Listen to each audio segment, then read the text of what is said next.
Welcome back, club members, to this week's episode of the Hollywood Hubbies Film Club. I'm Jeffrey. And I'm Brandon. Last week we did our review of An American in Paris. We hope everyone enjoyed it. We've been reviewing a lot of these really big dance heavy films lately. I know. I need something dark. Right? I know. For those who are just joining us, we are reviewing AFI's top 25 movie musicals of all time. At the end of every episode, we're spinning the wheel to give us our movie for the next episode. That way you can watch along with us. Film club? Ah! We invented this? Ah! Well, we can't help loving this week's episode as we cruise down the river into Kern and Hammerstein's Showboat.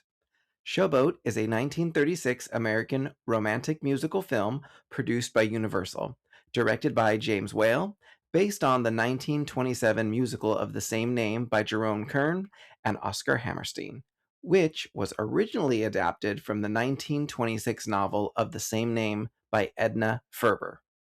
Quick shout out to Edna. She was one of our Jewish American greats that really championed women's rights in the workplace, strong female characters in her artwork. I mean, she's a Pulitzer Prize holder. A lot of people know her from Cimarron, which has been adapted into a film twice. She has, of course, had Academy Awards attached to those films. So, I just didn't want to overlook her talents in this shout out. We love an early feminist diva and icon. Right? Before we move on, should we talk about our little snafu last week? I think it'd be funny. So yeah, get this. Why don't you take it since it was the one that dawned on you?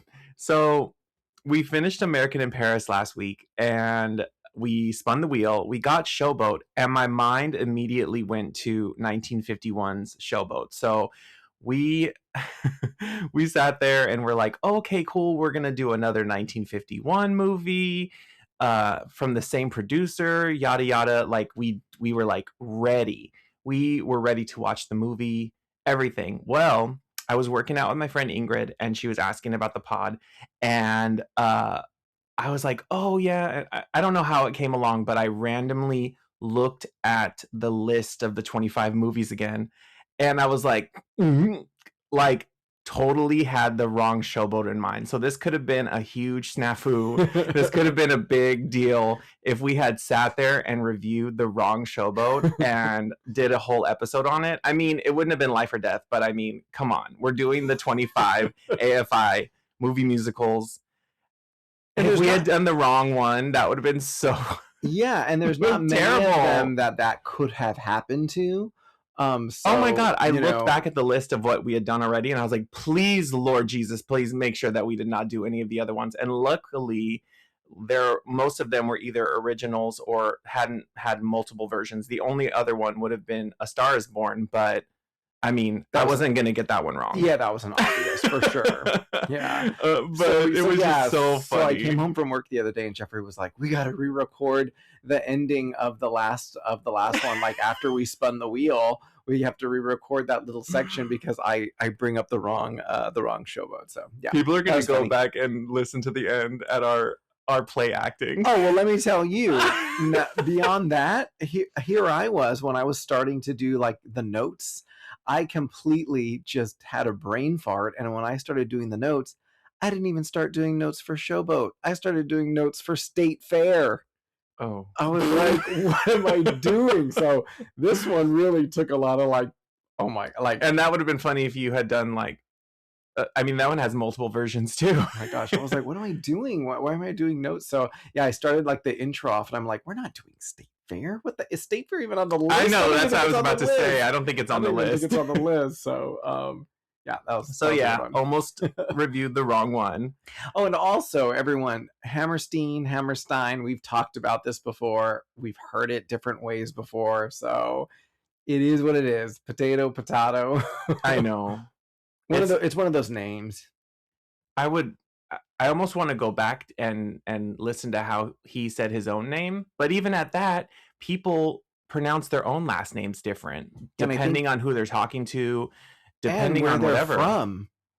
Yeah, or if they're saying it in like their actual accent compared to like if they're just saying it to somebody to make it sound easy for them. Like people say their last names differently. Now, I don't know if that's the case for him, but I'm curious to know if the mispronunciation is because he may have said it differently. Yeah, I don't know. seriously. Or maybe we're just uncultured. Frankenstein. Oh my God. Judice, Judice. Yeah, exactly. I always go back to the house. I like how you went to Housewives. I went to Mel Brooks. These are our personalities, people. Look, okay, I love movie musicals, but I also love trash reality TV. It feeds me. It feeds my soul. So, oh my gosh. Yeah, I always go back there. Showboat stars Irene Dunne, Allan Jones, Charles Winninger, Paul Robeson, Helen Morgan, Helen Westley, Queenie Smith, Sammy White, Donald Cook, and the legendary Hattie McDaniel. Universal Pictures had filmed the part talkie Showboat version that was released in 1929. Carl Laemmle, head of Universal, had been deeply dissatisfied with that film, and since then had wanted to make an all-sound version of the musical, which prompted this 1936 version.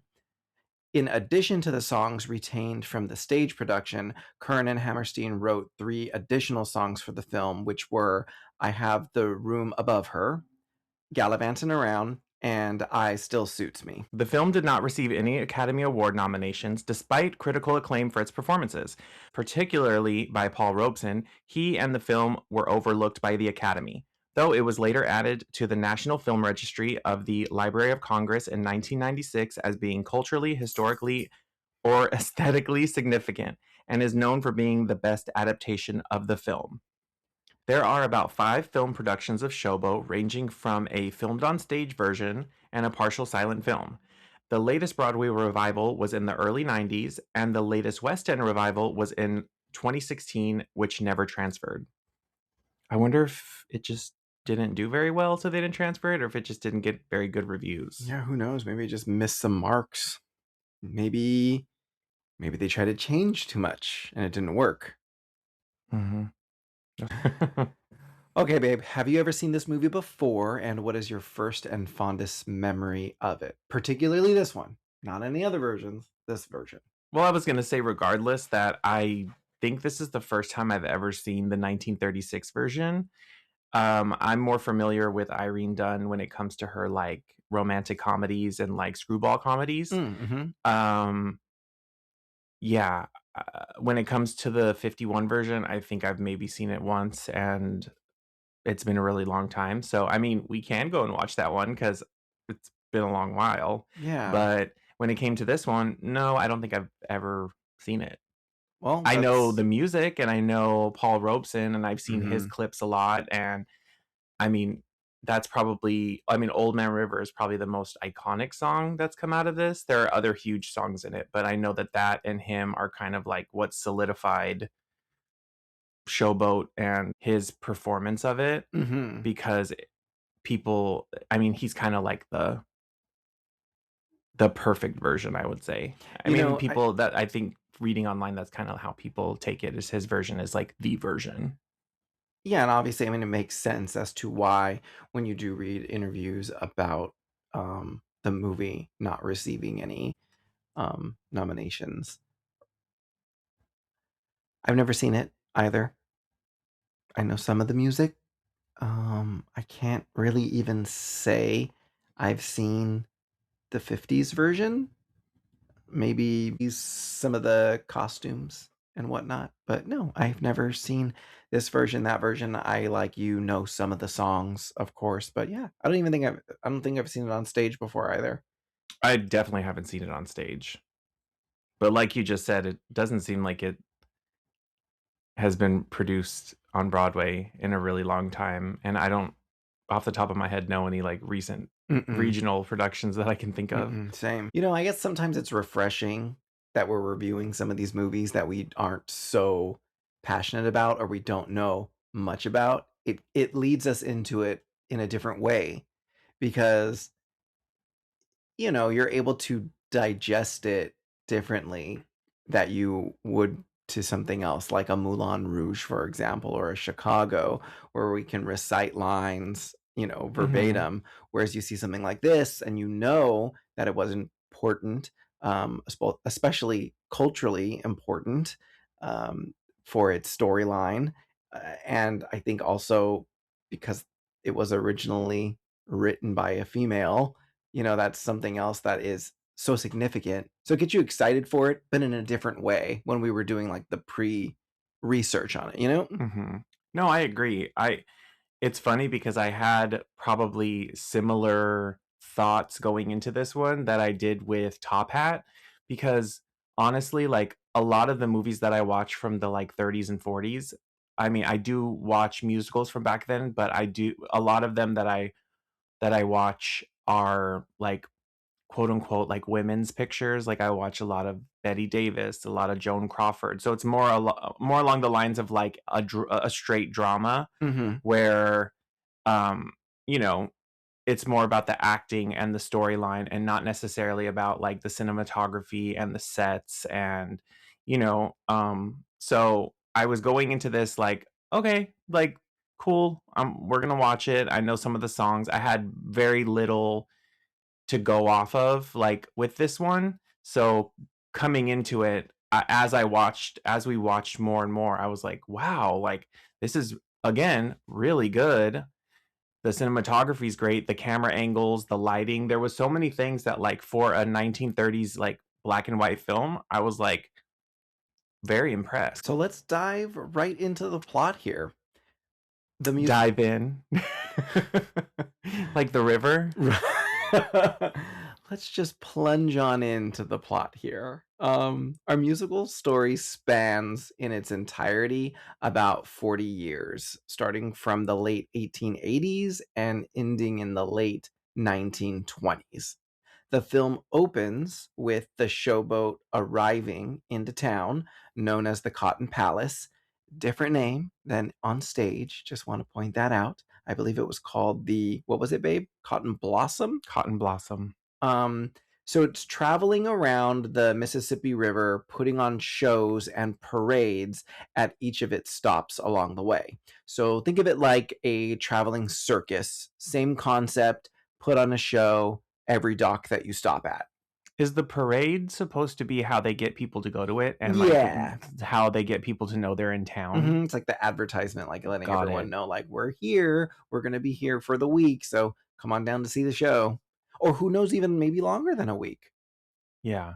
I was thinking about that, like, how did they promote? Like, I guess that was the only promotion they had, and then possibly word of mouth, and also like people in these towns. I mean, not to be rude, but there probably wasn't a lot of like social events going on. So like when something like that happened, everyone went to go see it or tried to. Yeah, kind of like later on when we see the couple that leave their kid outside the theater with a sign around his neck, like they didn't have a babysitter, but they're not going to miss the play. Because it's the only time they're going to be able to see it. So they leave their kid with a little sign that's like, if I get lost, please return me to this house. So, or even those two like rough guys that were like, yes. I was like, oh, like, so we've never seen a play before. Yeah, so everyone wanted to go see it. So. You're right. When we pull into town, Captain Andy, played by Charles Winninger, introduces a couple of the leading acts of the show. So the first song that we get from Captain Andy is called Ballyhoo. It's just is it called Captain Andy's Ballyhoo? Captain Andy's Ballyhoo. It's just like a quick little introduction about like these are the acts that are going on. These are the new performers that we have in the show. It's not really. It's a little bit of a. It's a little brief ditty. Not ditty. Oh no. We quickly get a fight scene at the beginning too. It's like a lover's quarrel that happens at the beginning when we get introduced to Julie, played by Helen Morgan, and her husband, Steve Baker, played by Donald Cook, and another suitor, Pete, who works on the boat, and he had given a brooch to her, which she in turn had given to somebody else. So she gave her brooch to Queenie, who later on we meet, played by Hattie.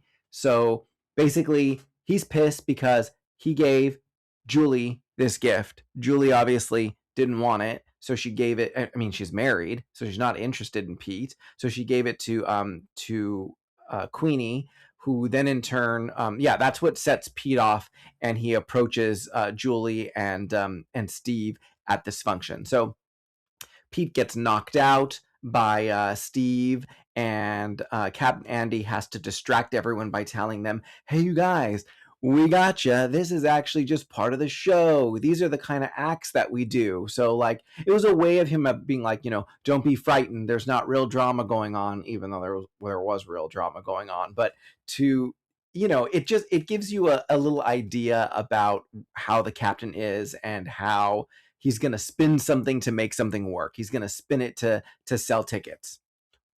Go ahead, babe.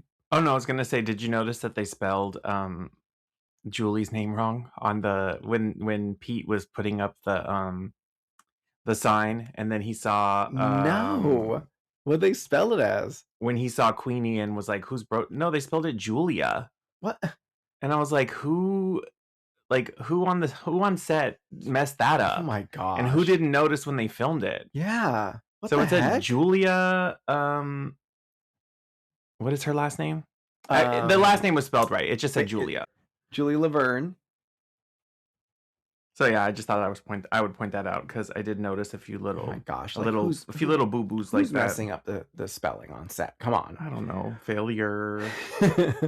We're also introduced to the captain's wife, Mrs. Parthy, who's played by Helen Westley, and their daughter, Magnolia Hawks, played by Irene Dunne. She's now 18 years old. They're all living on the showboat as a family.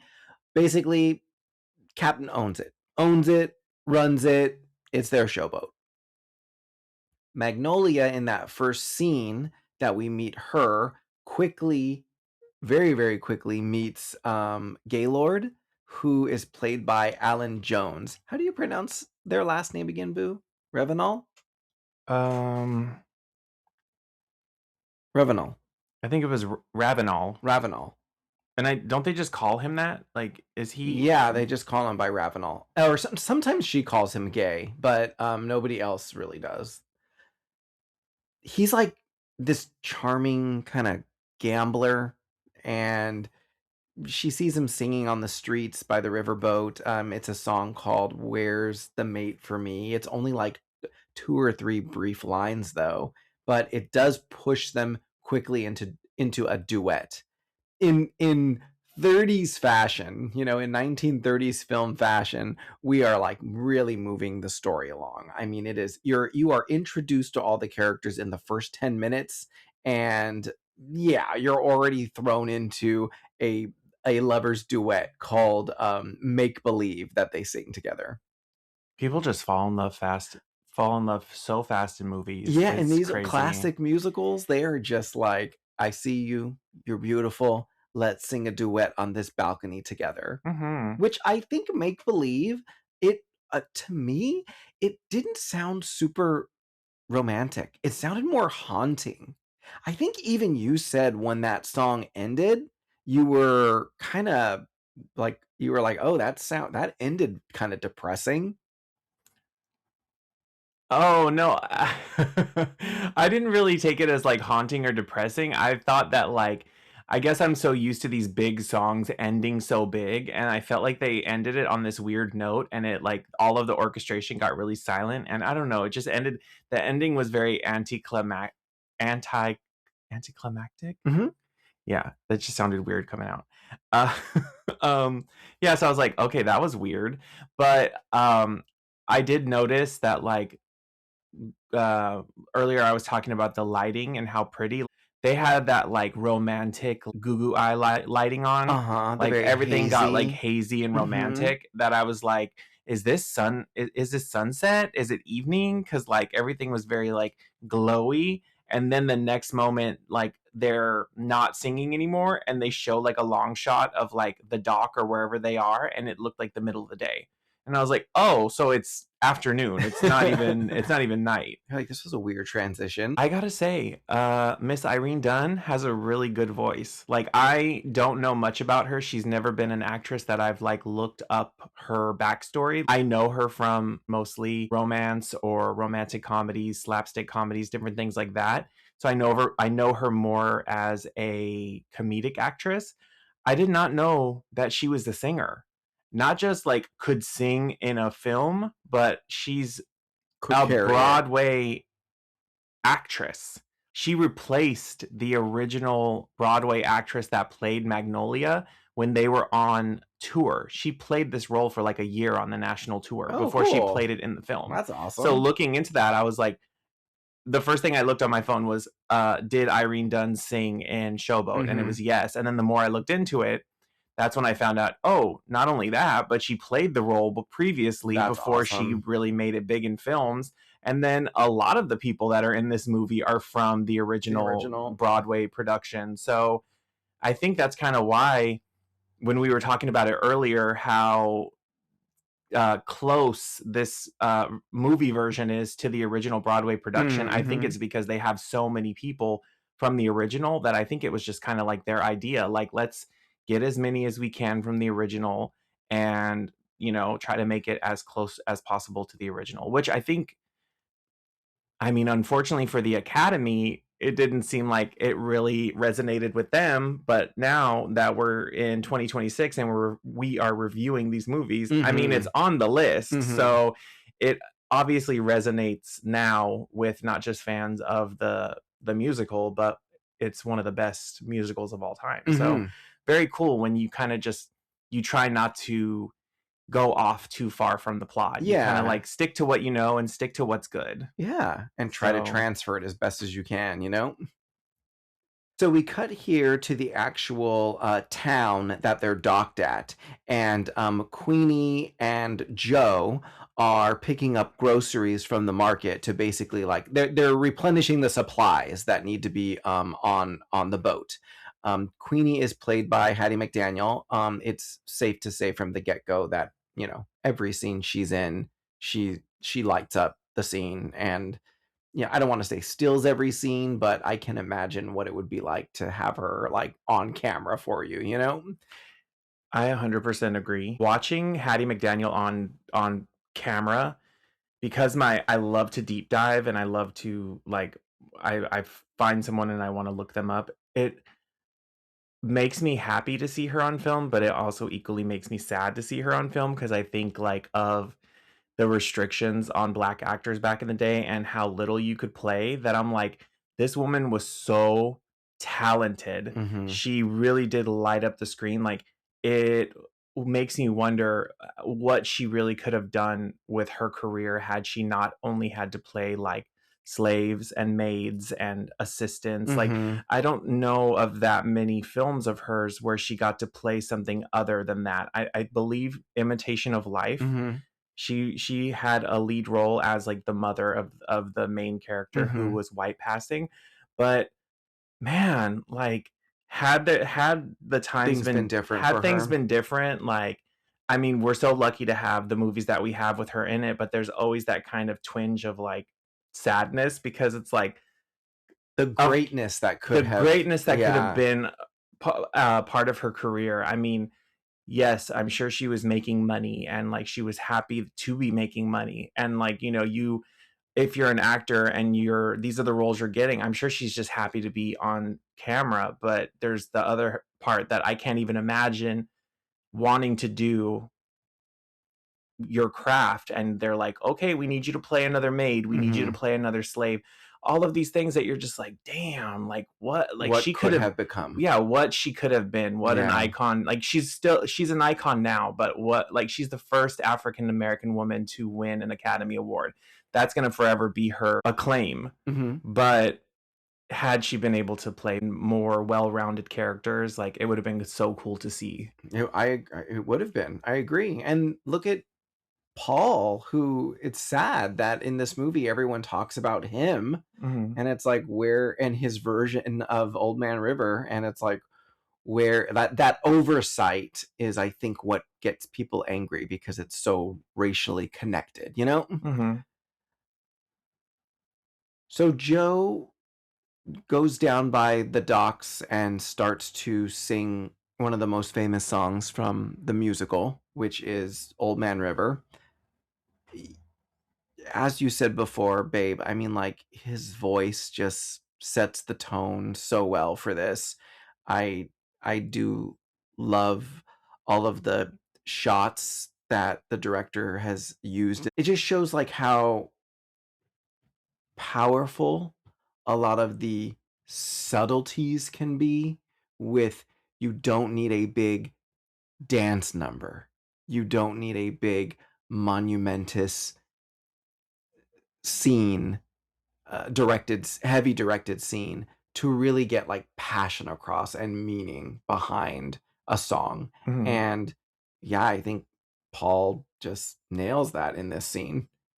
It kind of reminds me, not the scene, but the song and the side character aspect of it.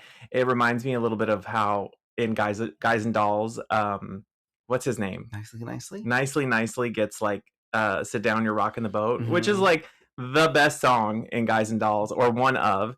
And then you have this song, which is like everybody knows this song. And then Paul Robeson's not even playing a main character, but you get the best song in the freaking musical. Like, how cool is that?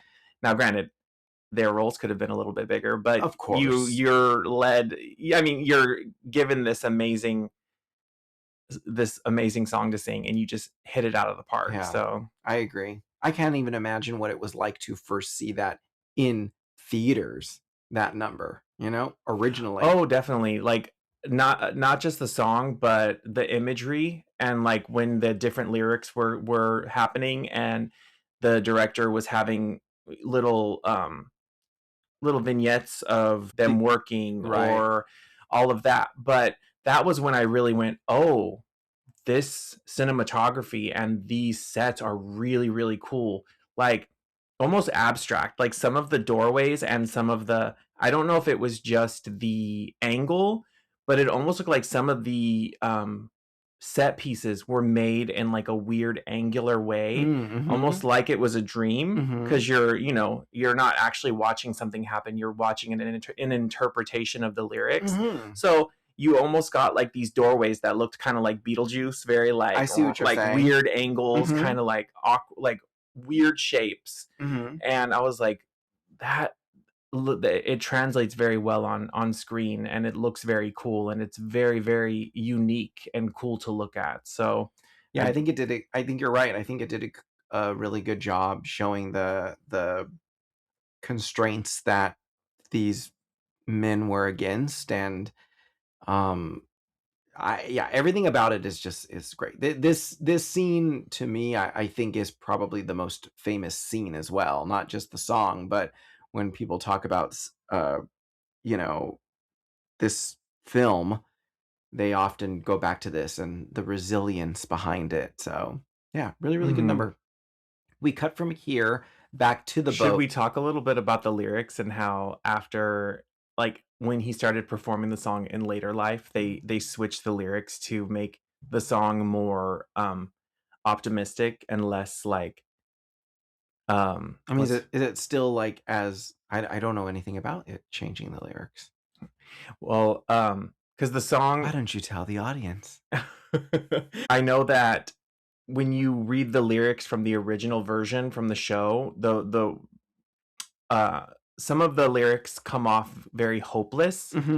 And I know that in later life, I don't know if he rewrote them or he had them rewritten to make certain parts a little bit more hopeful. Yeah, more resilient, and less. That's the word. Yeah. Just quickly looking it up online, some of the lyrics that were changed. Starting around 1938, he changed certain lines. So instead of "I'm tired of living and I'm scared of dying," to "I must keep fighting until I'm dying." Oh, okay. So, to give it a little bit more resilience. Yeah, rather than a loss of like freedom, more of like a how are we going to get our freedom? I could see that.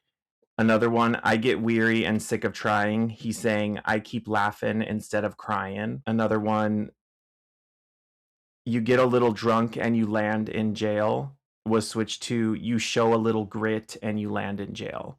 So Oh, instead like, of it just yeah, being like I got like sad and yeah. drunk and No, I went in. I'm No, fighting I'm oppression, yeah, I'm and trying to fight being oppressed, and they throw me in jail. So I love these changes. I think it makes the song so much more hopeful.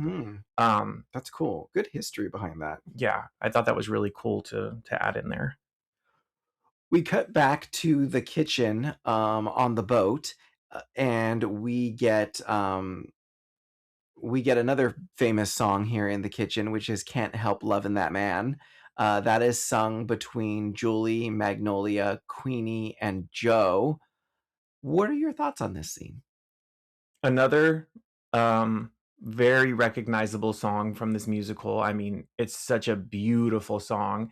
It also is your first hint after Julie is singing the song that Queenie is like, "Oh, I didn't know you knew that song. I only knew Black families to yeah, know this black song." people to sing this song." And that was your kind of first glance at her face going like, "Oh, well, you kind of saw it kind of ruffle her feathers a little bit because she was hiding that she's mixed race."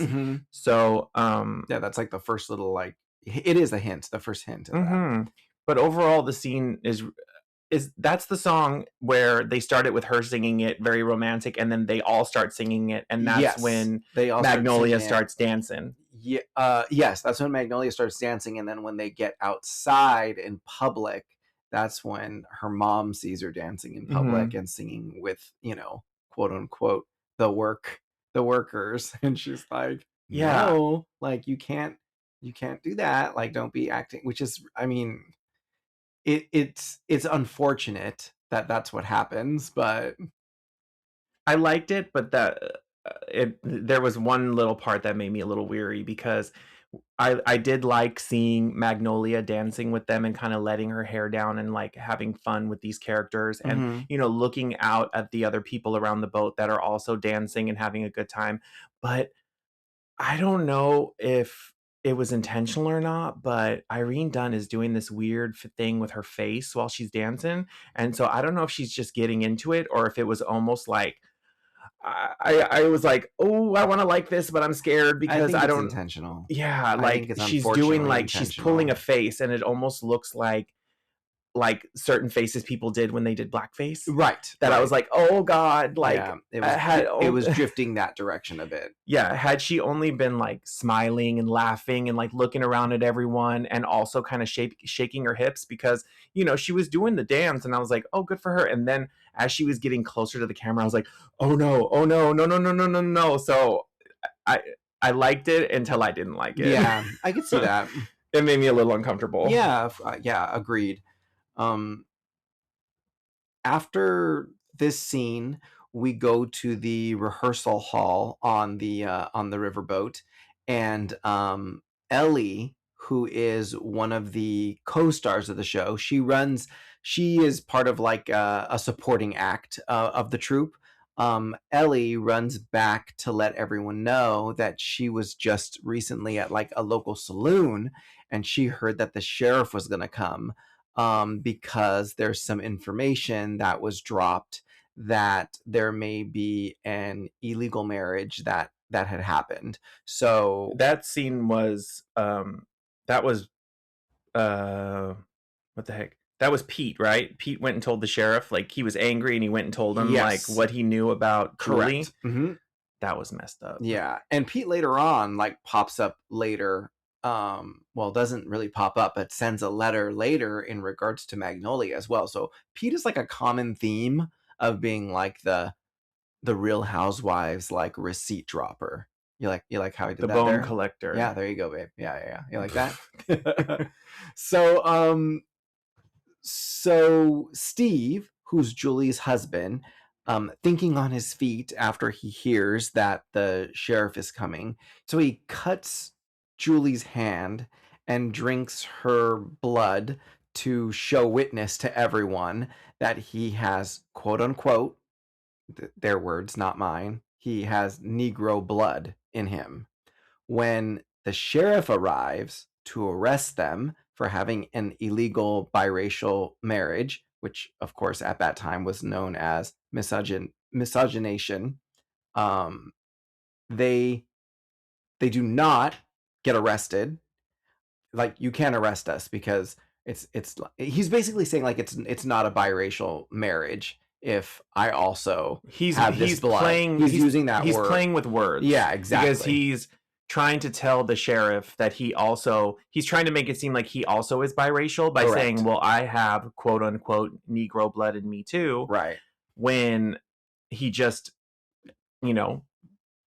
drank it, which was, I did not know what he was doing. And I was like, okay, that was very smart of him. Mhm. And then it was a way for him to keep wording it that way and have everyone, nobody was telling a lie because they all witnessed him do this. And they all went one by one and said it. Yeah. I mean, they weren't lying. Like, if you're talking actual technicality, he really does now. Like, Yeah. So it was very interesting he was really thinking on his feet. Yeah, I mean, like, I feel like they stuck up for them in a way, but then also they had to fire them, So it was one of those things where I'm like, they should have just been like, no, stay. But yeah, I didn't understand that. Like, if they already were off the hook, quote unquote, off the hook from this, like, I don't understand, like, personally why they had to get fired.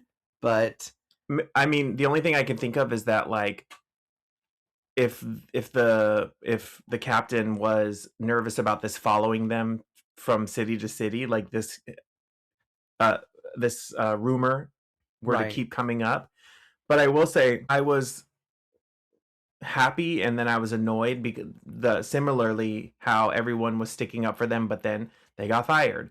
Or then Magnolia was so sad that her friend was getting fired, and then the way that they film it, it was like, we need a new actor to play lead. And so then it cuts back to them leaving, and Magnolia's like, no, you can't fire them, this is my friend, I love her. And then they're like, the captain says something along the lines of, well, this is going to be your new like, you're going to play lead and he's going to be your new leading man. And they show her face like brighten up, and I'm like, if that's your best friend, like, you should still be like, okay, I don't want that, let them keep their jobs. But it was almost like after that she was like, oh well, if I must, like, all of a sudden it changed, and it was like, okay, I don't care if you have this infatuation with this guy that you met 5 minutes ago and you sang one song with him, like, who also randomly shows up on the boat and is like, I need a place to stay. Can I work so I can have a place to stay? I'll pay off my debt. What? Why are you there, dude? This is all we. That's the thing about, I think he did that because he wanted to be close to I think he was lying to get closer to Magnolia. And was broke. Well, yeah, both of those things. But I think it was like so that he could stay on the boat and be with her because he now likes her. But it was just so weird to me that, like, the switch up. Yeah. It's like you were just defending your friend, and now you're like, okay, I'm going to be lead. Like, yeah, I'm going to be a lead. Here's a quick promotion for you. So yeah, Magnolia gets quickly promoted to Julie's old gig because Julie and Steve had to leave. And now the new leading man is going to be Gaylord, the freaking gambler that she sang a duet with. It all just happened so quick. And then we soon discover that they're like, I guess that that's just the way that these movies were done at that time, right? We've got to go from here to a bedroom scene automatically where he's singing from the room above her. And I guess it all kind of is very Romeo and Juliet style, where you meet at a party and then you follow them home. Like, I get that, but it just seems so rushed. That's all. That's musical theater for you. You fall in love and you are moved in the next day. Right. I did really like this scene and the set. Like, I thought that the two windows in the same shot with, like, the boat and the city and the water behind them and everything, I thought it looked really pretty. So I did think that it worked very well. I think it looks better than the song is because I don't really care for the song that much. It's kind of boring. I didn't hate the song. I thought it was I thought it was good. Um, I know that I did read this being one of the songs that was made for the film. It Mhm. was added later into the 90s revival of Showboat, the last Broadway revival. They Mhm. did add this song in, so I'm guessing that the producer of that revival did like Did the like song as it. well. Gave it a little more life. Yeah. So the captain and his wife get a letter from Pete again. Well, not them again, but here's Pete again, dropping receipts. He lets them know that Gaylord that basically he's shifty gambler, not to be trusted. And the captain's wife Parthy believes the letter, but the captain just brushes it off. Doesn't he also say in the letter that he's murdered people? Not yet. Oh, Not okay. yet. That's to come. That's to come. Okay. Oops. Yeah, spoiler alert. Spoiler Yeah. alert. They cut to a quick performance on the showboat of Magnolia and Ellie Mae. They're in a play together, and Ellie is so funny in this scene. You could tell she's a good little like caricature actress because like her little farcical moments she's doing, and like the door getting stuck and her forgetting some of her lines, or like when Magnolia is trying to like feed her line, she's like, I know that you don't have to tell me, but Oh, so quick and yeah, funny. quick Like and she funny. is Mhm. both of them are funny actually. Her and her partner, her dancing Oh partner. yeah. Mhm. Like I loved He plays like in this play he plays like the little villain that mhm. comes out. Yeah, but their characters in general, anytime they were on screen together, like number one, they both danced really great. So I loved their going back to the beginning, I loved their intro parade Mhm. dance. And they're just so funny. I'm like, I want to look them up and like find some other movies they've I been in because know. I love little side characters like that kind of like Same. are, line like they have great one-liners and they kind of are scene stealers. Like Mhm. those kind of characters are so fun. Same. Funny enough, Ellie Mae's real name is Queenie, and that's Hattie's character name in this script. The captain also has some really funny slapstick moments here because he has to go on stage and finish the show because there are some thugs that taunt one of the actors on stage with a gun, and so the actor runs off and the captain has to run up there real quick and like finish the scene. So you can tell that, I mean, you can Charles was a vaudeville actor, so you can, and he was one of the actors brought from the original musical into the movie. He knows what he's doing. He's Mhm. a professional. Like you can really tell with this scene. It reminded me a lot of, if anyone's ever seen the movie Clue, it reminded me a lot of Tim Curry's finale to the whole movie where he has to reenact everything scene by scene because yeah, the captain is all over the place, having a fight with himself, tripping over himself. Yeah, definitely a really, really funny scene. Yeah, I thought the whole scene was really funny.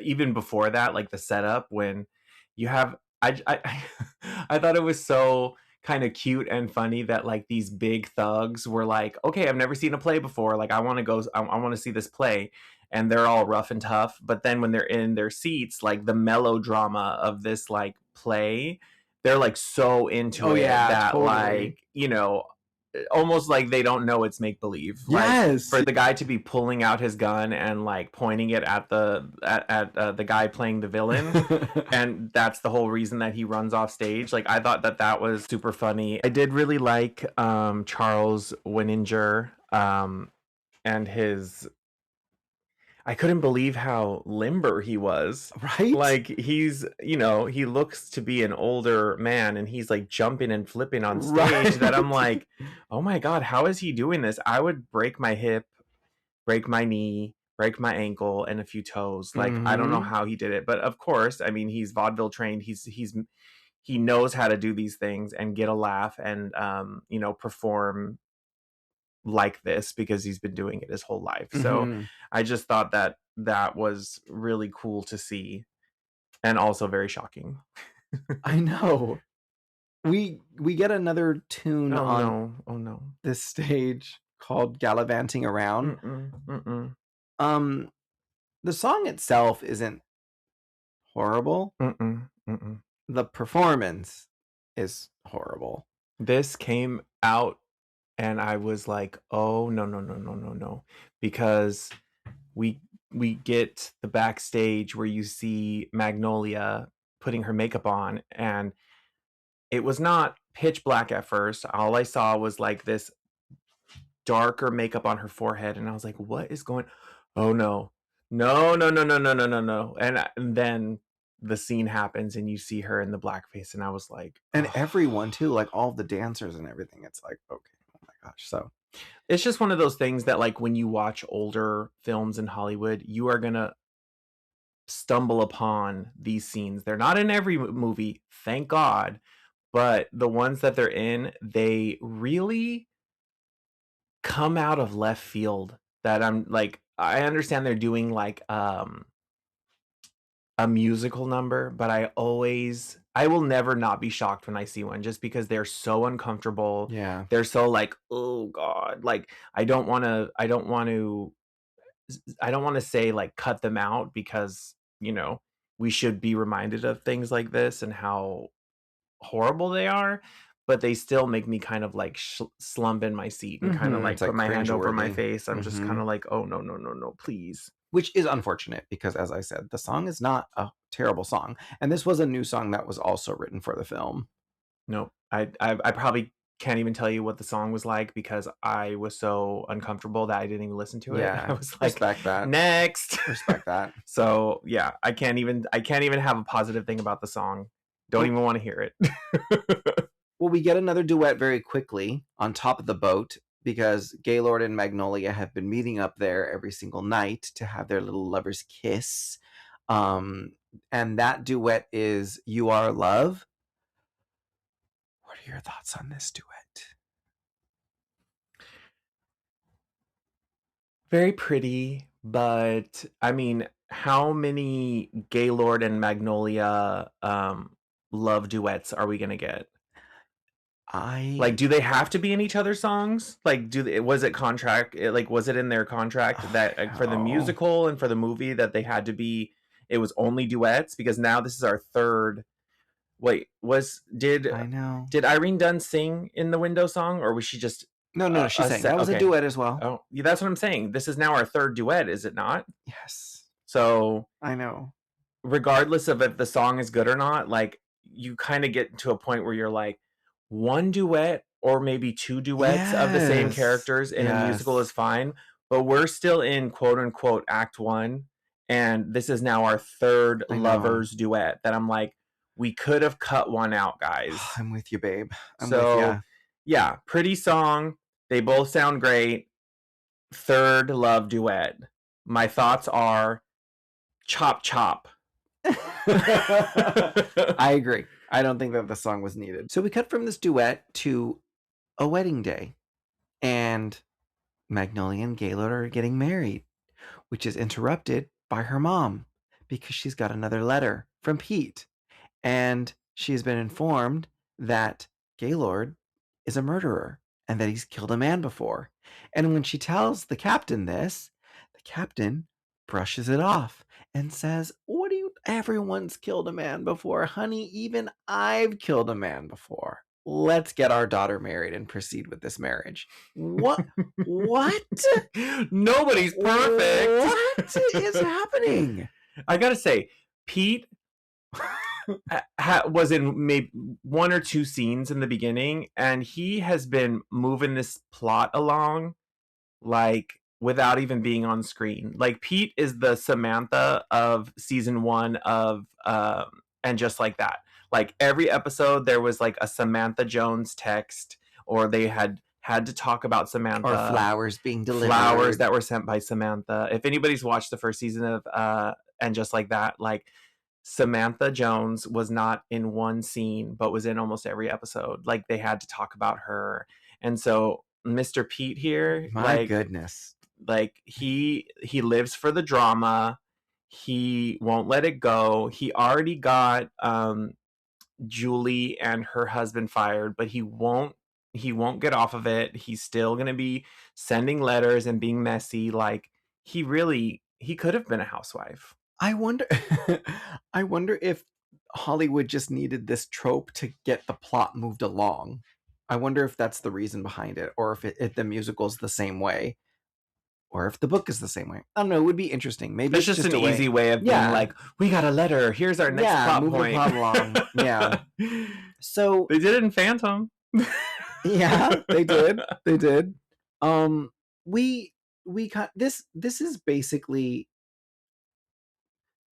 the last song. You Are Love is really like the last song and the last moment during Act 1 of the musical. So I think it would be good maybe if this brings us to intermission of the movie. Yeah, of the movie. This is the Act 1 closer, so maybe this is a good time to cut the episode. Yeah, I think so. I think this would be a good spot to end part 1. And I think it'll also give people the opportunity before going into part 2 to dive into a little bit of like the history of what this novel originally was about and what this show is about. I think it was really cool not knowing too much about this, because as I said, when Jeffrey and I know the musicals so well, we do receive it in a different way. And I think with this, not knowing much about it, it was really cool to have those moments, even if it is being shocked at things like a blackface routine, a dance number, even if it's being shocked by things like that. But it also is cool that it opens your eyes to other things about oppression that was going on, and as you said, the resilience that eventually came from these songs. We're just looking at this type of musical in not such a glamorous way, but we're able to actually take some, a different meaning behind it. And I love that. And I love that you did the research on how they revisited the song and revised it, and how Paul was behind that. Like, it's really cool that he was part of making that happen. Yeah, it's like his signature song, and he's like, I don't want to keep singing this depressing song. I want it to be a song of hope. Time to have some power behind it. Yeah. That's very cool. Reclaim it. Well, thanks everyone for listening to part 1 of Showboat. Please, drop those follows and comment. We love hearing from you guys. We are consistently on social media. Where can they find us, babe? At Hollywood Hubbies on Instagram and TikTok. So, head over there, give us a little follow, go engage. Yeah. Share with your friends, share with your families. We're not really paying for any promotions for this podcast. It's just us, doing it and kind of marketing it ourselves. So yeah, please share around with your friends, family, coworkers. It's just a fun little project we're doing, and we like musicals and we like film. So, and we know that people are listening because we can see we actually see the views of every time we post something. So we know people are listening. We're not quite at the 4K mark yet, but we'll get there soon enough. Yeah. All right, y'all. Well, we will catch y'all next week for part 2 of Showboat. Bye, guys. Bye.